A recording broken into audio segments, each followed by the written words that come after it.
Hey everybody, Nick here, and today I got a review for you of this little guy right here. This is the We Knives Kitefin, which is a very cool little knife, and I'm glad I got to check one out. First off, I want to thank my buddy Chris for sending this guy along. He just sent it my way. He had one, and he said, hey, you want to check it out? Like, absolutely, I do, yeah. So, thank you very much for that, Chris. Next thing, let's do some size comparison real quick. This guy is a very, very nice size. We're going to see that this guy comes in that 3.25-inch blade length range, which is a great size. I think it's just enough for a lot of daily tasks. A little bit of extra helping on the side there, but it's not so much that it becomes unwieldy. So here it is against the Spyderco Delica, was on top, the Ontario Rat number 2, and the Spyderco Para Military 2. So we can see here it's a very nice little size. And here I'll hold it up to a ruler. That way you get a little bit better sense of the whole thing. Yeah, we're coming in right here around 3.25 inches, although in terms of sharpened length, we're closer to 2.75. That's the nature of the choil, right? So there you go. And aside from that, it's a We knife, right? Everybody, I think, pretty much knows We at this point. It's a Chinese knife making company. They're doing really excellent work these days. So let's go ahead and jump into the good, the great, the bad, the ugly of this very interesting knife here. So on the good side, to start with, I gotta say, it's a relatively thin knife. If I hold it up here next to your Spyderco Delica, what we can see here is that the knife itself, the pivot sticks out a little bit more, the clip sticks out a little bit more, but the knife itself is about the same thickness as the Delica, which means that it's actually very nice in the pocket. It's very thin in the pocket, and couple that with a very nice clip, which is a deep carry clip, although I have to take off some demerit for the fact that the clip itself is sticking up above the scale rather than there being a milled out pocket there. But the clip works very, very well. It's exceptionally good and, holds it very nicely in the pocket. Next thing, it's actually a pretty lightweight knife as well. I'll throw the scale over here, and we are going to come in at around 2.9 ounces for 3.25 inches of blade. That's pretty solid. No complaints there. And so all of those things add up together to this guy carrying pretty well in the pocket here. Pocket pecker aside, this is very innocuous in the pocket. That's a joy, 100%. Next thing, the size on this, like I said, is actually a good thing to me as well. We are looking here at about 3.25 inches, and I think that's a sweet spot for a lot of people, right? Because it's not over some of the legal lines, and I feel like it's about as much knife as a lot of folks need on a regular basis. Any more, you start getting to be a little excessive for a lot of tasks, and any less, I like my 3-inch knives, but at the same time, there are definitely times where you want a little more oomph, so I think it's a good size. And there's a reason that a lot of the standards in the EDC world are around that same size range. Actually, we can see of effective blade length, the Paramilitary 2's got a little bit more going for it, but it's pretty damn solid, so that's good too. Next thing, this is actually, ergonomically speaking, it's pretty well done.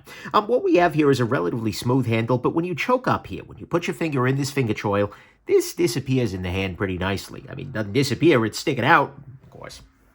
But it works very well. Ergonomically speaking, it's pretty good. I will say that the swedge in the back here makes this part a little bit tougher on the thumb than you might like, but oh no, what a terrible thing. So, yeah. That's a thing. And so I think ergonomically it's doing okay. You can, by the way, hold it back like this a little bit more, but in that case, then the clip is sticking up, hitting you a little bit more. So I really do prefer carrying this guy and holding it with the finger choil. Next thing, accents on this guy. They're nice. This actually has a bunch of little nice details. I mean, ranging from the subtle polishing on the We Knives logo here to, in this particular version, we've got this little cut through here with the hole and the anodization on the inside there. You've got the little gold accents here. I don't know if it's gold or a bronzy. Look, it's anodized titanium. I mean, whatever you want to call that color, that's what it is. But nonetheless, that's nice. Then you got the clips here with the, and you got these little tiny drill holes with the chamfers that are polished up nicely. You've got that little swedge on the blade going on here, which I think adds a little bit of something to it here. I gotta say, even the pivot collar is pretty nice. This is a knife that's pretty well appointed. I mean, it's not that pricey. It's not crazy in any particular way, but you know what? It's got a lot of nice details to it, and I'm pretty impressed with that. And speaking of the design here, there are actually a bunch of different designs of this guy. They've got bulbous ones in carbon fiber. They got one that's overlapping circles. That's actually very attractive. I like that piece a lot. But they've got a bunch of different options for this guy on this same model, which is good, because I think this honestly should be one of their most highly promoted models, and it should stick around for a while in a bunch of different variants. I think they would do very well to treat this kind of like like Spyderco does the PM2, or Benchmade does the 940, where it's just like, this is a thing that we have, pick your variety of them. Oops, sorry about that. So I think it's a good thing. But overall, the accents are very nice here, and the design, I gotta say, is pretty solid. It's not credited to any particular designer, but it feels like it's got a little bit more spirit. There, we can occasionally put out some pieces that feel like, oh, this is a knife. But this feels like it's got a little bit more oomph to it design-wise, which is good. Next thing, you're probably hearing the action. Action's good to go. No wrist here. Yeah, fires 100% reliably. And then on the close, quite nice. It's not, oh my God, crazy drop shotty, and we'll talk about why in a bit, but it's pretty damn solid. That's good. And you know what? Honestly, it's not drop shotty, but that's more than enough. I mean, it's good to go. The action on this is absolutely great. Great detent. Everything works beautifully well here.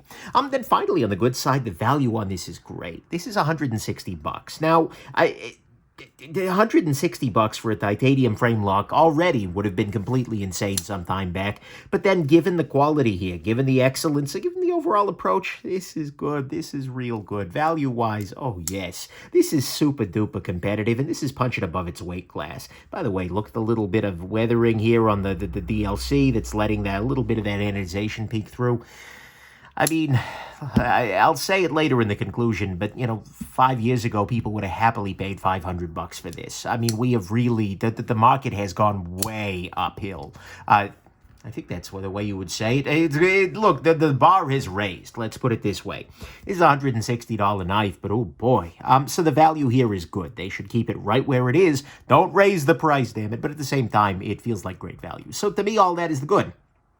Good value. It's great action, a bunch of different variations of it. It's got solid ergonomics, nice accents, a nice size too, generally. It's pretty lightweight, meaning it carries quite well with this clip and that very thin handle.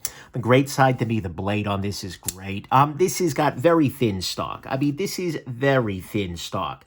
This stock is about the same thickness here as your Rat number 2, but it actually comes out to a thinner tip than the Rat 2 does. This is a thin blade, ground thin, and as a result, oh my God, does this thing cut. This is beautifully ground, and it's made of S35VN, which is a very, very good steel. Is it the absolute top of the rock? No, but you know what? It's so good that I don't care. This makes it a stellar little cutting tool. There are so many knives out there that are great in every other way, but they're just not built to cut. This one's built to cut, and it's great. So to me, at least, I gotta give the credit to the blade here. Because if it, all the price in the world, the price could be great too, but all the price in the world doesn't matter if your knife's not built to cut, and this one is. So the blade to me is what gets great here. On the bad side, a couple of little nitpicks, but honestly, there ain't so much here. I mean, yeah, it's pocket packing a little bit. You got this little flipper tab, and it's got some sharper jimping on the back here, so this is going to be packing on whatever's in your pocket the rest of the day. It's a thing. I'd like to see a little bit more clearance on the over-travel stop. What I mean by that is this knife has an over-travel stop. It's got this little piece here that sticks out and prevents you from taking the lock bar too far in that direction. The problem with it on this particular knife is that even if you press all the way forward, the detent ball is still contacting the blade, and so what that does is it establishes sort of a constant pressure against the blade, and this slows down the action a little bit. Maybe that's on purpose. Maybe they wanted to keep it in not a drop shotty action, but it leaves the action a little bit less smooth when you got that. So I'd like to see and honestly, if this were my knife, I might even consider removing and this is a dumb thing, don't remove the lock bar insert, but then lapping it down a little bit in that area just so I can get a little bit more clearance, get the ball off of there. In general, you should never mod the lockup of your knife because that's a safety feature, but it's something, that you could consider potentially doing at your own damn risk. So there's that. Next thing, the jimping on this guy is a little bit sharp, particularly in this little area here, right up at the top there. But again, it's not bad, so I'm nitpicking here. Then finally, the biggest concern is I'm hearing some reports of variance in detent. Actually, a buddy of mine my buddy Chris ended up getting 3 of these, and he said each one of them had a slightly different detent to it, some more desirable than others. And that's not great. That's not the kind of thing I like to hear, and We Knives in the past has done very good at keeping their detents consistently dialed in. I really, really hope that that's sort of an aberration, but what I'll say is that this one is right on, but if yours isn't, return it and get one that is. The fact is, you shouldn't have to put up with that variance. I mean, at some level, I'm being snobby here, but for $160, yeah, we should still be a little snobby. So, to me, at least, that's what's bad, is I'm hearing some reports of detent variance. Let me know in the comments if you've got one, how your detent is. The jimping's a little sharp. I'd like to see a little bit more clearance on this over-travel stop, just to allow it to be a little smoother, and it is pocket packing a little bit.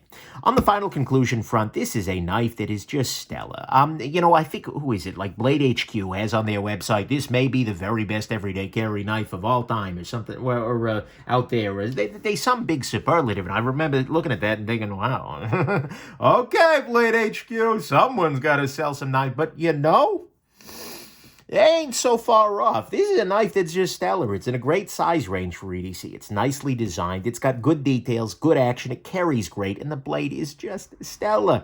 I mean, yeah, it's a little pocket pecky. You got a couple of nitpicks, and I've heard a little bit about variants, but oh my God, is this thing good? It's one of the very best everyday carry knives, I would say, that's being made right now. It's checking all the boxes for a solid carry, and it delivers a very exceptional value. And especially as other companies keep raising their prices up and up and up and up and up and up and up, seeing we coming in at this is going to keep some people honest, I think. You know, when you're looking at $500 plus for a Shiro, you're looking at this, it's just like, interesting. I think this is the kind of competition that we need. And I don't want to race to the bottom. That's not a great thing. But it's a good reminder out there, especially as more and more price hikes happen, that, well, you don't always have to raise the prices. And if you do, yeah, that's a problem. So, oh my God, basically, this is a good knife. I mean, this would be a very, very amazing piece. You know, I'm thinking like 5 years ago. Well, maybe 4 or 5 years ago. Yeah, I mean, this would have been a world beater. This would have completely decimated the knife market when it came out. It would have been, oh my God, so amazing. 5 years ago, they would have been using dumb screws on it because that used to be We Knives' thing. But nonetheless, this, I mean, the fact that this feels even remotely normal is just like, oh my God, mind-blowing. I feel the same way about this knife that I feel about 8 terabyte hard drives. It's like, how is that a thing at this? How can I afford this? Oh my God, wow. And so this is really, really good. Honestly, my biggest concern about this knife is that We is going to make it for 20 minutes and then abandon the model. They are a company that unfortunately does not tend to do models for a long time. They tend to just make it for a little while and ditch it. The problem is this is too good to ditch. This should be an evergreen model. They should just make this for a long time. This should be a We that you can always get, or at least that you can get for a good long while here. Because it compares really favorably to some of the greats in the market, and some of which are hundreds bucks more. So this to me is a solid gem. It is probably the best knife that We has ever made, maybe excepting some of the things they've made for other people, but even still, it's really, really good. This is my favorite We knife. Is this my favorite We knife ever? If it isn't, it's damn close, and it is a solid gem. Frankly, the only reason I don't own one of these is I got too many knives in this size range that I like a little bit more, but which universally cost me a lot more money. So it's great. If you're looking for a good medium-size EDC, and you're not looking to pay a ton of cash, then this Kitefin could very, very easily soar into your collection, and perhaps even finish. Get it? Because kite and finish, you're collecting dirty? No? All right, I tried. Anyways, I hope this has been interesting to you. We Knife, keep up the good work, and seriously, keep up this specific good work. Do not abandon this in 2 weeks, or you will make me and many people very sad. Keep making this knife because it's good. Please, seriously, go. Anyways, there you go. Hope this has been interesting to you. Have yourselves an absolutely wonderful rest of your day. Bye now.